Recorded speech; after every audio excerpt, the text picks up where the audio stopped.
On était en train de regarder. Ouais, et qu'est-ce que tu veux que ça me foute?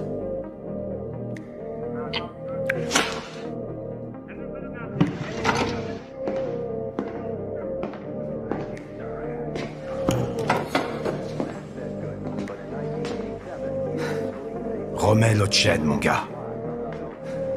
Non. Pourquoi? Change cette putain de chaîne! J'ai tabassé le type devant tout le monde. On m'a mis en isolation. Le lendemain, quand j'en suis sorti, Larry est venu me voir. La première étape de mon plan venait de réussir. J'ai continué à gagner sa confiance. Puis un surveillant m'a approché.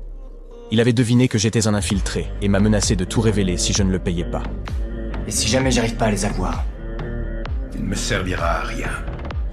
J'ai contacté mon père pour lui demander de l'argent, mais il avait tout dépensé en frais médicaux. Heureusement, les choses avançaient avec Larry. On parlait beaucoup, on est devenus amis. J'ai essayé d'orienter la conversation vers son passé, mais le surveillant est revenu en exigeant encore plus. Je ne pouvais que lui promettre que je ferais de mon mieux pour gérer ça. Désespéré, je me suis tourné vers Lorraine, l'agent qui m'avait envoyé. Un des gardes va griller ma couverture si je donne pas 10 000 $. C'est peut-être même déjà trop tard. J'ai pas l'autorisation de vous les donner.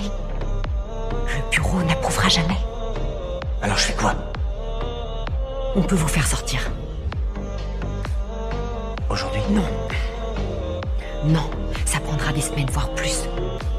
Et vous pouvez aller en isolement. Non, non, c'est un putain de garde et je suis à sa merci.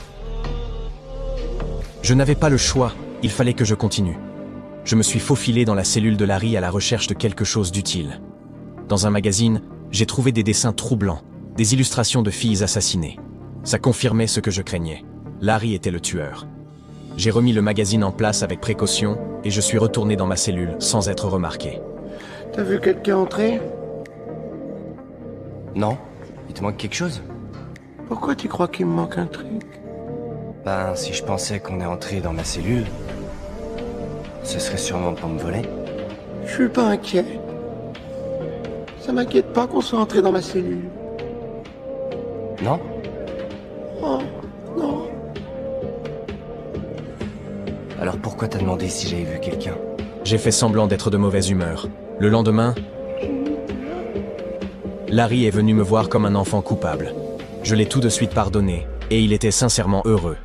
Ça a ouvert la porte à des conversations plus profondes. Il a parlé de traumatisme d'enfance. Je lui ai dit que mon beau-père m'avait cassé les côtes pendant que ma mère détournait le regard. Ça l'a touché. Il m'a même demandé si j'avais déjà voulu me venger. Ouais, c'est vrai, parfois j'ai voulu les tuer, bordel.